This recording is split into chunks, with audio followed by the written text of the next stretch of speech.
Your dreams have an expiration date, and most of you are about to miss the deadline. Every day you spend thinking like an employee is a day stolen from your potential.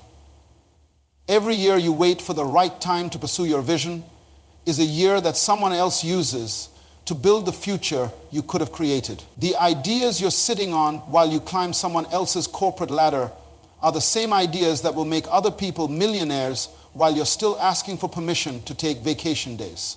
There's no retirement plan for unrealized potential, no pension for unused creativity, no safety net for dreams you were too scared to chase.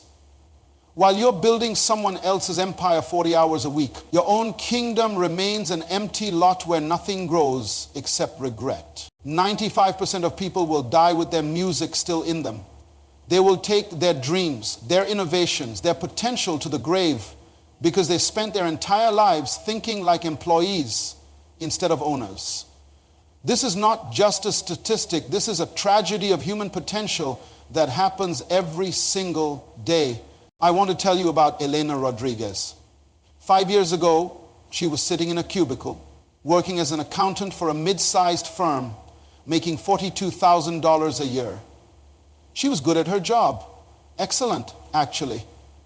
She could spot financial inefficiencies that her supervisors missed. She could streamline processes that would save the company thousands.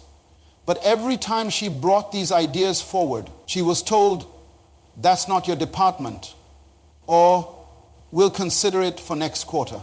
Elena had fallen into the most dangerous trap known to human potential. She was thinking like an employee. She believed her value was determined by the hours she worked, not the problems she solved. She believed her income was determined by her boss's budget, not her ability to create wealth. She believed her future was in someone else's hands, not her own. But something happened that changed everything. During a routine audit, Elena discovered that a simple software integration she had been thinking about could save companies like theirs over $200,000 annually. When her boss dismissed the idea again, something clicked. Elena realized she wasn't thinking like an owner of solutions. She was thinking like a renter of time. That night, Elena made a decision that would transform her life. She stopped thinking like an employee and started thinking like an owner. She quit her job 6 months later and started her own financial consulting firm, specifically helping companies implement the very solutions her former employer had rejected. Today, Elena's firm generates over $3 million in annual revenue. And she employs 15 people who think like owners, not employees. The difference between Elena before and Elena after wasn't her skills, her education, or her connections. The difference was how she thought about herself and her relationship to value creation. When you think like an employee, you trade time for money. When you think like an owner, you create systems that generate value whether you're present or not. Most people are trapped in employee thinking without even realizing it. They wake up thinking about what their boss wants them to do instead of what problems they can solve in the world. They measure their worth by their job title instead of their impact. They plan their expenses around their salary instead of planning their income around their vision. Employee thinking is seductive because it feels safe. Someone else makes the big decisions, someone else takes the risks, someone else worries about where the money will come from next month. But this safety is an illusion, and it comes at the highest possible price: your potential. When you think like an employee, your salary becomes your ceiling. You can only earn what someone else decides you're worth. You can only grow as fast as someone else promotes you. You can only have as much impact as someone else allows you to have. Your dreams become dependent on someone else's vision for your life. But there's something even more dangerous about employee thinking. It trains you to seek permission instead of taking initiative. It teaches you to wait for instructions instead of creating solutions. It conditions you to think about what you can get instead of what you can give. And over time, this thinking doesn't just affect your work, it affects every area of your life. I've seen brilliant people with revolutionary ideas sit on them for years because they were waiting for their company to implement them. I've seen creative individuals with the capacity to build empires spend decades making other people's empires bigger while their own visions gathered dust. I've seen natural leaders become followers because they believed someone else was responsible for their success. The tragedy is not that these people lacked ability. The tragedy is that they had been conditioned to think like employees when they were born to think like owners. Every human being comes into this world with ownership DNA. Children don't ask permission to be creative. They don't wait for someone to tell them to solve problems. They don't trade their time for money. They create value because creation is natural to them. But somewhere along the way, we get educated out of ownership thinking and trained into employee thinking. We're taught to follow instructions instead of giving them. We're taught to fit into systems instead of creating them. We're taught to be grateful for jobs instead of creating jobs for others. The comfort of a steady paycheck becomes a prison that keeps you from accessing your true earning potential. When you know money is coming every 2 weeks, you stop asking the questions that lead to breakthrough thinking. How can I create more value? How can I solve bigger problems? How can I build something that works without me? Employee thinking makes you reactive instead of creative. You spend your energy responding to what others need instead of anticipating what the world needs. You become a problem solver for someone else's vision instead of a problem solver for your own vision. And the saddest part is that you start to believe this is normal, that this is how life is supposed to work. But I'm here to tell you that employee thinking is not your natural state. It's a learned behavior. And what is learned can be unlearned. The same mind that learned to think like an employee can learn to think like an owner. The same creativity that you use to solve other people's problems can be redirected to solve your own challenges and build your own future. The question is not whether you have what it takes to think like an owner. The question is whether you're willing to break free from the comfort of employee thinking and step into the uncertainty and unlimited potential of ownership thinking. Let me tell you about James Thompson. 10 years ago, James was a night janitor at a downtown office building. Every evening he would walk through those halls, emptying trash cans and mopping floors. But James noticed something that everyone else missed. He saw that the building had a massive problem with energy waste. Lights staying on all night, computers left running, air conditioning systems working overtime in empty offices. An employee would have complained about the waste or maybe mentioned it to a supervisor. But James started thinking differently. He began to see this problem not as someone else's responsibility, but as his opportunity. He spent months studying energy efficiency, learning about smart building systems, researching cost-saving technologies. He wasn't getting paid extra for this research. He was investing in his future thinking. James presented a comprehensive energy-saving plan to the building owner, not as an employee asking for permission, but as a solution provider offering value. The owner was so impressed that he hired James to implement the plan. That was the beginning of James's energy consulting business. Today, he owns a company that helps commercial buildings reduce their energy costs by 30 to 50%. His annual income has gone from $28,000 to over $400,000. The transformation happened in James's thinking long before it happened in his bank account. He stopped seeing problems as inconveniences and started seeing them as income opportunities. He stopped thinking about trading his time for money and started thinking about creating value systems that would generate income whether he was physically present or not. This is the fundamental shift that separates owners from employees. Employees see problems and think, someone should fix this. Owners see problems and think, how can I fix this and create a business around the solution? Employees think in terms of hourly wages. Owners think in terms of value creation that can be multiplied and scaled. When you think like an employee, you're in addition mode. You add your hours to get your paycheck. You add your skills to get a promotion. You add your experience to get a raise. But addition thinking has a ceiling. There are only 24 hours in a day. There are only so many promotions available. There are only so many raises a company can give. Owner thinking operates in multiplication mode. Instead of adding your time, you multiply your impact.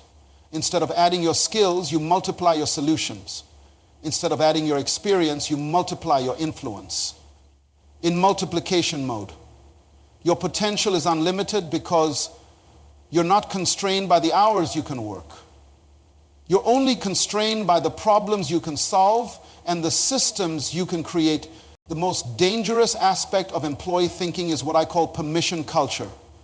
Employees wait for permission to act, permission to innovate, permission to lead. They say things like, "That's not my job," or "I don't have the authority to do that," or "I need to check with my supervisor first."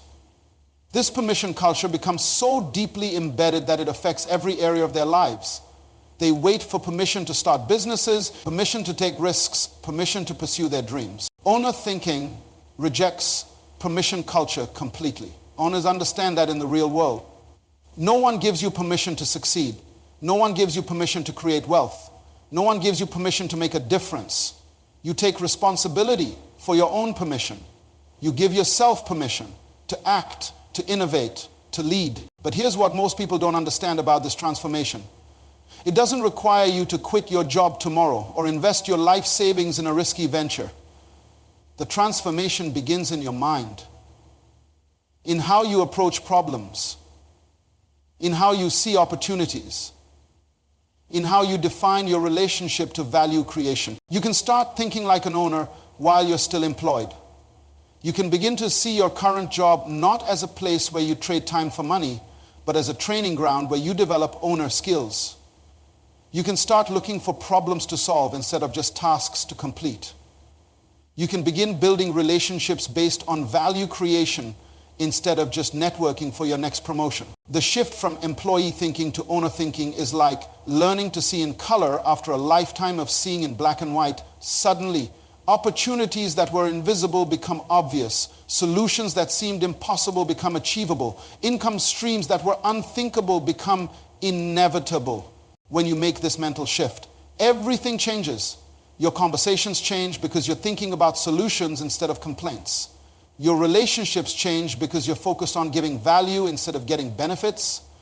Your confidence changes because you're taking responsibility instead of waiting for permission. Your future changes because you're creating it instead of hoping someone else will create it for you. Now let me share with you the story of Priya Patel, a woman who understood the ownership blueprint better than anyone I know. Priya's grandmother had been making traditional Indian spice blends for 70 years, but only for family and friends. When Priya tasted these spices, she knew they were extraordinary. But she didn't think like an employee who would say, "These are really good. Grandma should sell them at the local market." Instead, Priya thought like an owner. She saw a gap in the marketplace where authentic, high-quality spice blends were either too expensive or too artificial. She understood that her grandmother's recipes weren't just spices. They were solutions to a problem millions of people had, wanting authentic flavors without spending hours creating complex spice combinations. Priya spent 6 months developing what I call the ownership blueprint. First, she created a vision that went beyond just selling spices. She envisioned bringing authentic cultural flavors to busy families worldwide. Second, she focused on value creation, not just making a product, but solving a real problem for real people. Third, she assessed risks realistically, starting small with local farmers markets rather than trying to compete with major brands immediately. And fourth, she thought about legacy, building something that could impact communities and preserve cultural traditions. This is the ownership blueprint that every person must understand if they want to break free from employee thinking. Vision, value creation, risk assessment, and legacy building. These 4 elements separate those who build wealth from those who just earn paychecks. Let's talk about vision first. Employees work towards someone else's vision and get paid for their participation. Owners create their own vision and get paid for their leadership. When you have your own vision, you stop being a participant in someone else's dream and become the architect of your own destiny. But vision without value creation is just dreaming. This is where most people get stuck. They have big dreams, but they don't understand how to translate those dreams into value for other people.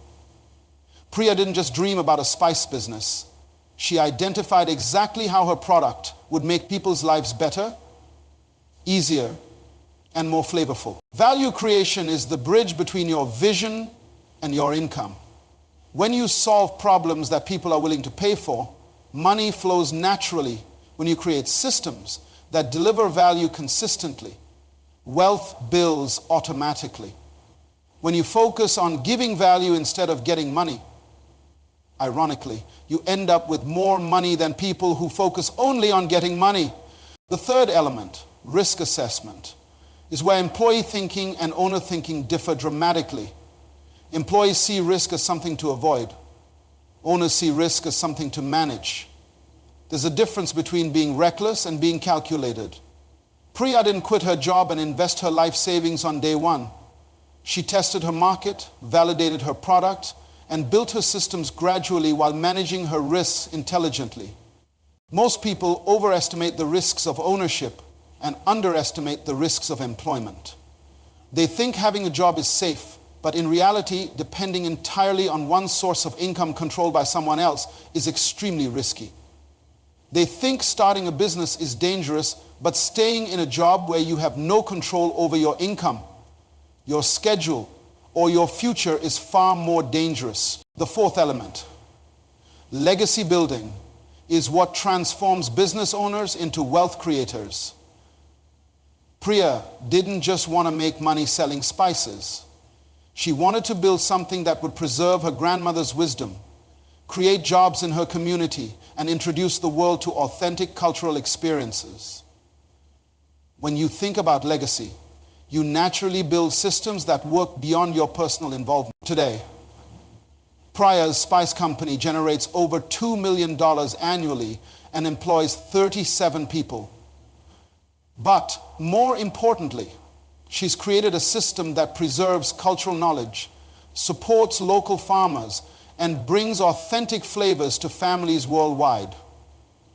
She didn't just build a business, she built a legacy. But I know what you're thinking right now. You're hearing these stories about Elena, James, and Priya, and somewhere in your mind a voice is saying, that sounds great, but what if I fail?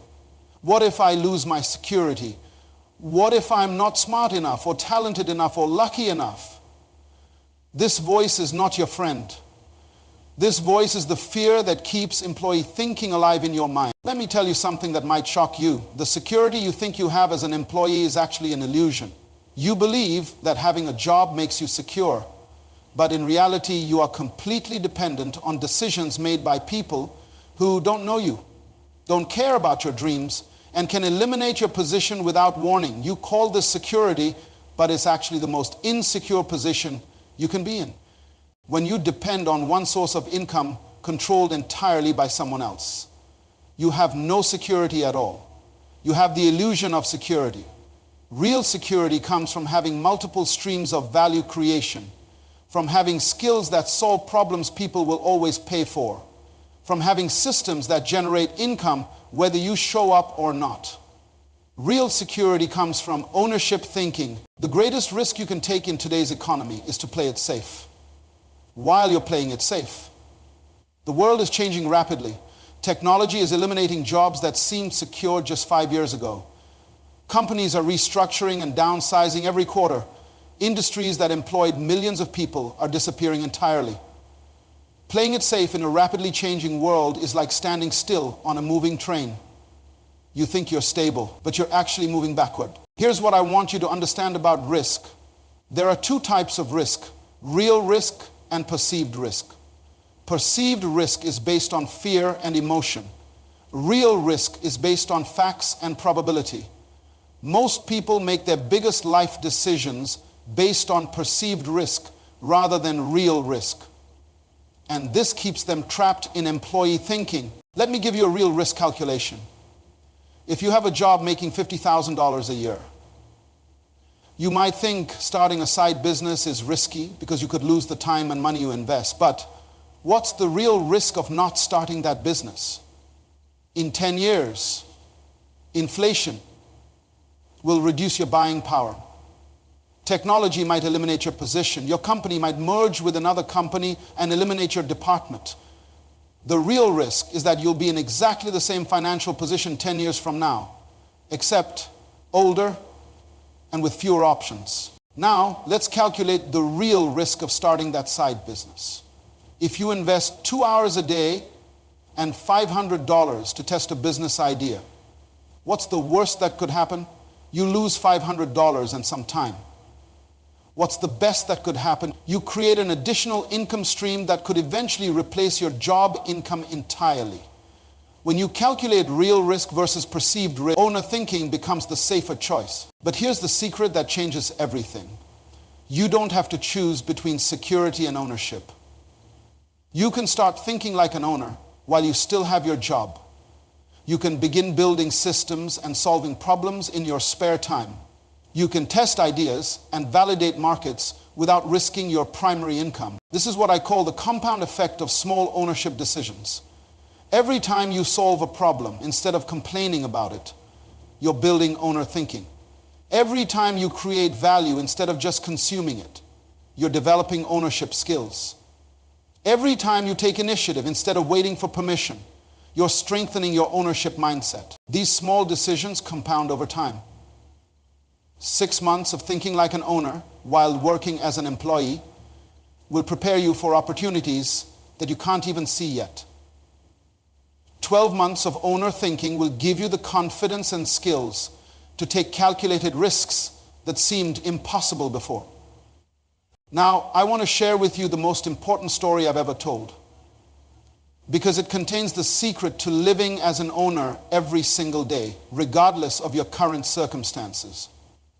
This is the story of Angela Williams, and it will change how you see your potential forever. Angela worked as a customer service representative for a telecommunications company. Every day she handled complaints, processed refunds, and dealt with frustrated customers. For 3 years, she did her job well, but she was miserable. She felt like she was just surviving, not thriving. She was earning $36,000 a year, living paycheck to paycheck, and watching her dreams slip away, one phone call at a time. But Angela had a revelation that transformed everything. She realized that in her customer service role, she was actually solving hundreds of problems every single day. She was identifying patterns in customer complaints. She was developing solutions that could prevent problems before they occurred. She was creating value. But she was thinking like an employee who gets paid for time instead of like an owner who gets paid for solutions. Angela made a decision that changed her life.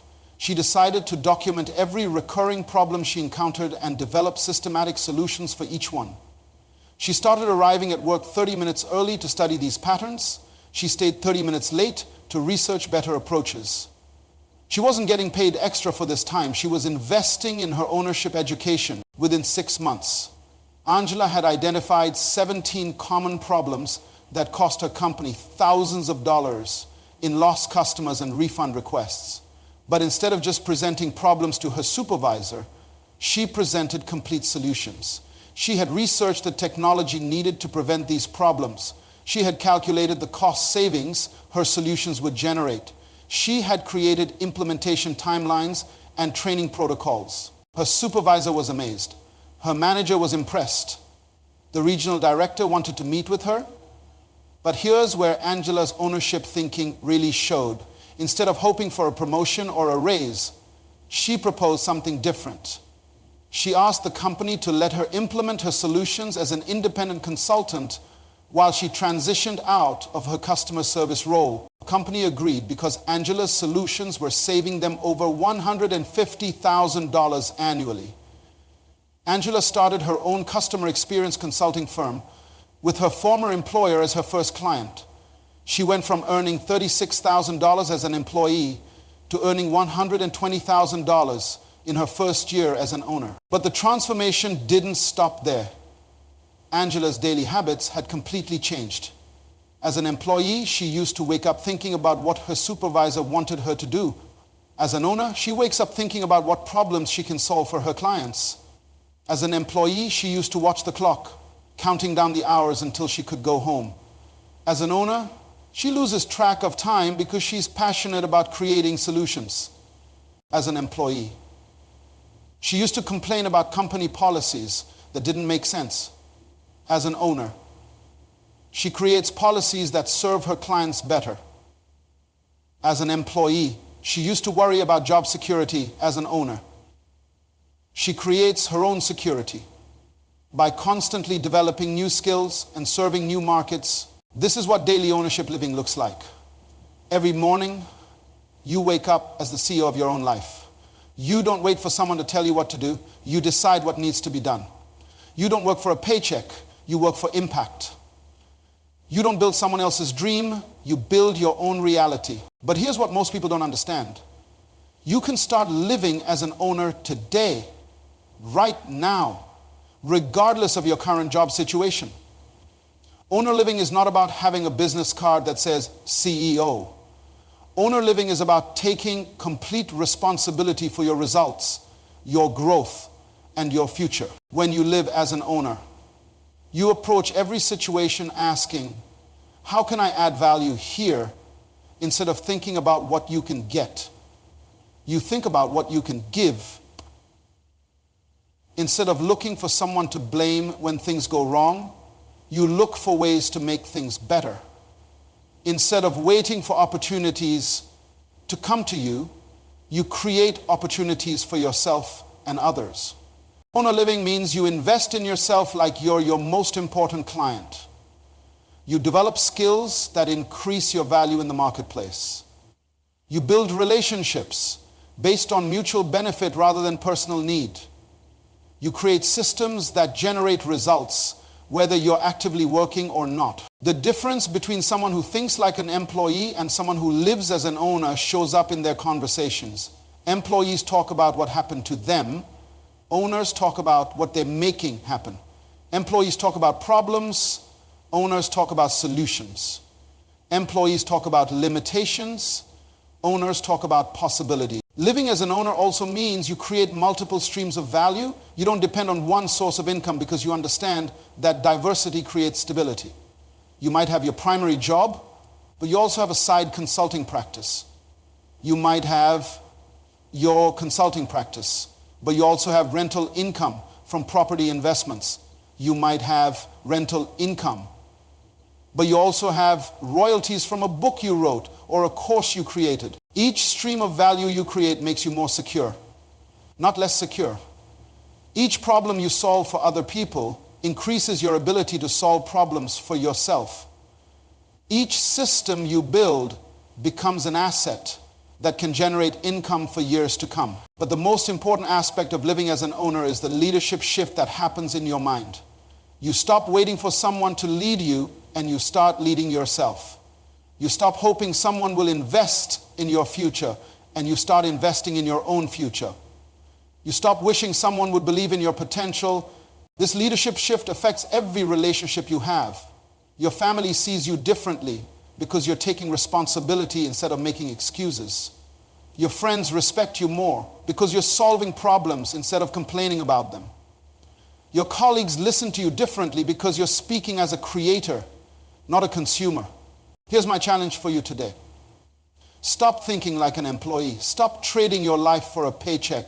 Stop building someone else's dream while your own dreams die of neglect. Stop waiting for permission to live the life you were created to live. Start thinking like an owner. Take responsibility for your results. Create value for other people. Build systems that work without you. Invest in yourself like you're the most important project you'll ever work on, because you are. Your potential is not determined by your current position. Your future is not limited by your past. Your income is not capped by your salary. Your impact is not restricted by your job description. You were not born to be an employee. You were born to be an owner. The only question is, when will you start living like one? The time is now. Your ownership journey begins today.